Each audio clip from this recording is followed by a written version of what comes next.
اور جس عبادت میں محبت نہیں وہ عبادت نہیں. اس لیے ہم محبت کی بات کرتے ہیں.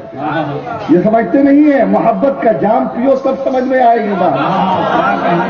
محبت کی جام پیو تب سمجھ میں آئے گی بات. اس لیے ہم محبت کی بات یوں ہی نہیں کرتے ہیں. محبت سے اصابت اللہ کی صفت پیدا ہوتی. محبت سے اصابت اللہ کی صفت پیدا ہوتی. محبت خوف و رجا کا معدن. محبت انسان کو مقام رضا پر پہنچاتی ہے. محبت ادب و توقیر سکھاتی ہے. محبت اطاعت و اطاعت پر آمادہ کرتی ہے. صبر بھی وہی صبر ہے جس کی بنا محبت پر ہو. زہد بھی وہی زہد ہے جس کا منشا محبت ہو. حیا بھی وہی حیا ہے جس کی ولادت محبت سے ہو. الغرض محبت قوت القلوب ہے. محبت غذاء الارواح ہے. محبت حیات الابدان ہے. محبت دل کی زندگی ہے. محبت زندگی کی کامیابی ہے. محبت کامیابی کو مقامات بڑا بتا فرماتی ہے. محبت مقام کو تقدیر پکا پر بٹھاتی ہے.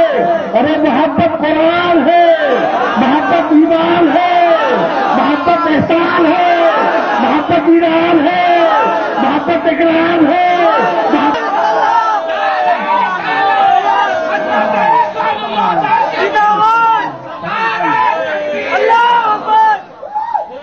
محبت پہچان ہے. چھوڑ دو خاموش ہو جائے گا. چھوڑ دو ایسی خاموش ہو جائے گا. محبت پہچان ہے. اس بات کی پہچان ارے جس سے محبت ہوگی وہی نہ اس کا ذکر کرے گا. ہم کو رسول سے محبت ہے. ہم رسول کا ذکر کرتے ہیں. ہم کو غوث سے محبت ہے. غوث کی باتیں کرتے ہیں. ہم کو خواجہ سے محبت ہے. ہم خواجہ کی یادیں مناتے ہیں. ہم کو بڑے غازی بابا سے الفت ہے. اس لیے ان کی مجلس سے مناتے ہیں. جس سے محبت ہوگی وہ اسی کا نہ ذکر کرے گا. اسی کی نہ محفلیں سجائے گا. اسی کی نہ یادیں بنائے گا. جس کو محبت نہیں وہ کیا جانے عبادت کیا ہے. وہ کیا جانے عبادت کیا ہے. بنا محبت کے کوئی عبادت قبول نہیں. سنو ایک ہے اعمال اور ایک ہے ایمان. دو چیزیں ہیں. ایک ہے اعمال اور ایک ہے ایمان. نماز روزہ حج و زکات یہ اعمال ہے اور محبت رسول یہ ایمان ہے. رسول فرماتے ہیں انیس بے کفا ارشاد فرماتے ہیں. سارا سادو درگمندہ ارشاد فرماتے ہیں. رحمت للعالمین ارشاد فرماتے ہیں. شفیع المذنبین ارشاد فرماتے ہیں. انیس الغربین ارشاد فرماتے ہیں. خاتم النبیین ارشاد فرماتے ہیں. راحت العاشقین ارشاد فرماتے ہیں. صاحب الیاسین ارشاد فرماتے ہیں. محبوب رب العالمین ارشاد فرماتے ہیں. لا یؤمن احدکم حتی اکون احب الیہ رضوان بہ ومال بہ والناس اجمعین. تم میں سے کوئی انسان مومن ہو ہی نہیں سکتے جب تک کہ رسول کی محبت دنیا کی تمام محبتوں پر غالب نہ آئے. رسول یہ نہیں فرما رہے ہیں کہ جب تک تم زمین کے چپے چپے پر سجدہ نہ کرو اس وقت تک تم مومن نہیں ہو سکتے. ایسا نہیں فرما رہے ہیں. جب تک تم پورے سال روزے نہ رکھ لو تب تک تم مومن نہیں کہلا سکتے ہو. ایسا نہیں میرے رسول فرما رہے ہیں. تم ہر سال جا کر کے کعبے کا طواف کرو تبھی مومن کہلاؤ گے. ایسا میرے آقا نہیں فرما رہے ہیں بلکہ میرے آقا فرما رہے ہیں میری محبت ایسی ہو کہ تمہاری باپ کی محبت بھی غیر ختم ہو جائے. تمہاری اولاد کی محبت بھی حیض ہو جائے. دوستوں قریب کی محبت حیض ہو جائے. دنیا کی ساری محبتیں میری محبت کے آگے حیض ہو جائے. کسی کا نام ایمان. تو نماز روزہ حج و زکات یہ اعمال اور محبت رسول ایمان. عمل کی بنیاد پر جنت نہیں ملے گی. اگر عمل کی بنیاد پر جنت ملنا ہوتی تو آج ابلیس بہت بڑا جنتی ہوتا. آج جنتی ہوتا. زمین کے چپے چپے گوشے گوشے میں اس نے سجدہ کیا تھا. لیکن آج وہ جنت سے کوسوں دور جو جنت میں جھولا کرتا تھا جنت پہ جھولا کرتا تھا، جس کا جنت مقام تھا، لیکن جب یہ ظاہر ہو گیا کہ اس کی عبادت میں محبت نہیں ہے تو جنت سے نکال کر جہنم میں اس کے مقام بنا دیا۔ نورے تقدیر، نورے رسالہ، خانقاہ دل شریف، خانقاہ ساتھی، جو ہی یہ معاملہ ظاہر ہوا کہ یہ بات تو رب نے جنت سے نکالا اور جہنم کا ٹھیکیدار بنا دیا۔ کیا بات، بے شک حق ہے۔ اگر محبت ہی کچھ نہیں ہے تو میں پوچھتا ہوں کہ نماز خالص عبادت خدا کی، نماز خالص عبادت خدا کی ہے، اس سے بڑھ کر کوئی خالص عبادت خدا کی نہیں۔ لیکن میں پوچھتا ہوں یہ کیسی عبادت ہے؟ اے نمازیوں، اے جماعت والوں، تم سے میں پوچھتا ہوں یہ کیسی عبادت ہے کہ ہم نماز خدا کی پڑھتے ہیں، عبادت خدا کی کرتے ہیں اور سلام مصطفیٰ کو کرتے ہیں؟ یہ کیسی عبادت؟ نکال دو، ہمت ہے تو نماز سے مصطفیٰ کے سلام کو نکال دو، نکال دو۔ عبادت خدا کی کرو اور سلام مصطفیٰ کو کرو۔ پتا چل گیا کہ بغیر رسول کے محبت کے کوئی عبادت تمہارے قبول نہیں۔ تم نے سمجھا ہے کیا محبت کو؟ محبت ہی عبادت ہے، اور جس عبادت میں محبت نہیں وہ عبادت نہیں ہے۔ اگر تمہیں نہ سمجھ میں آئے تو چلو مقام صحابہ میں پوچھو حضرت علی سے۔ عبادت و محبت میں جب تضاد ہو جائے، ٹکراؤ ہو جائے تو کس پر عمل کیا جائے گا؟ ایک طرف خدا کی عبادت اور ایک طرف رسول کی محبت ہے، تو مومن کس پر عمل کرے گا؟ کس پر عمل کرے گا؟ پوچھو حضرت علی سے۔ چلو مقام صحابہ میں، یہ مقام صحابہ ہے، حضرت علی کے زانو پر اللہ کے رسول سر رکھ کر آرام فرما رہے ہیں، نیند سو رہے ہیں۔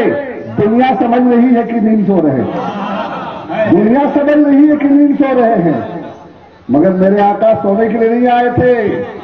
آقا فرماتے ہیں ہماری آنکھیں سوتی ہے لیکن میرا دل جاگتا ہے۔ دنیا سمجھ رہی ہے کہ سو رہے ہیں، ارے ہم سوئے تو غافل ہو جائیں گے، ہم سوئے تو وضو ٹوٹ جائے گا۔ نیند سو جاؤ تو وضو ٹوٹے گا کہ نہیں؟ لیکن میرے آقا نیند سوئے تو وضو نہ ٹوٹے۔ پتا چل گیا کہ میرے آقا سوتے ہی نہیں ہیں، بلکہ انہوں نے تو پل کو اس لیے بند کر لی ہے کبھی کبھی تاکہ ہم غریبوں کو سونے کا سلیقہ آ جائے۔ چشم بیدار کے صدقے کے ہے بیدار نصیب، آپ جاگے ہیں ہمیں چین سے نیند آئی ہے۔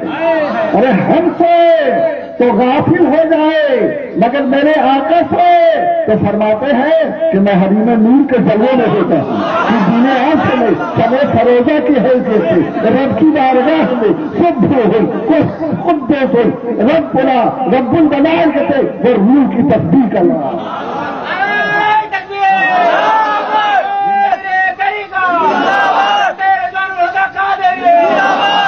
رسول کو آنکھیں بند کرتا ہوا دیکھ کر ان نادانوں نے اپنے جیسا سمجھ لیا، جس طرح کل مشرکین مکہ نے رسول کو مکے میں چلتا ہوا دیکھ کر اپنے جیسا سمجھ لیا۔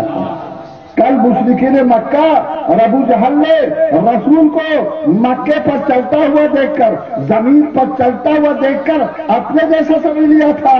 کل ابو جہل بول رہا تھا مال حاضر رسول یا کلام فی الاسواق، یہ رسول کیسے ہو سکتے ہیں؟ یہ تو بازاروں میں چلتے ہیں، یہ بازاروں میں چلنے والا رسول نہیں ہو سکتا، یہ کھانا کھانے والا رسول نہیں ہو سکتا، یہ مزدوری کرنے والا رسول نہیں ہو سکتا۔ کل کا یہ ابو جہل رسول کو چلتا ہوا مکے میں دیکھ کر بولا تھا کہ یہ زمین پر چلنے والا رسول نہیں ہو سکتا۔ میں ان نادانوں سے کہوں گا ارے تم نے میرے آقا کو مکے میں چلتے ہوئے ضرور دیکھا تھا، مدینے میں چلتے ہوئے ضرور دیکھا تھا، دھرتی پر چلتے ہوئے ضرور دیکھا تھا، زمین پر چلتے ہوئے ضرور دیکھا تھا، فرش پر چلتے ہوئے ضرور دیکھا تھا، مگر آج کل متوں میں چلتے ہوئے نہیں دیکھا تھا، حدیث دور میں چلتے ہوئے نہیں دیکھا تھا، مقام کچھ میں چلتے ہوئے نہیں دیکھا تھا، ارے وہاں چلتے ہوئے نہیں دیکھا تھا جہاں جبرائیل ان کی بساتے پرواز چلتی نظر آتی ہے۔ پورے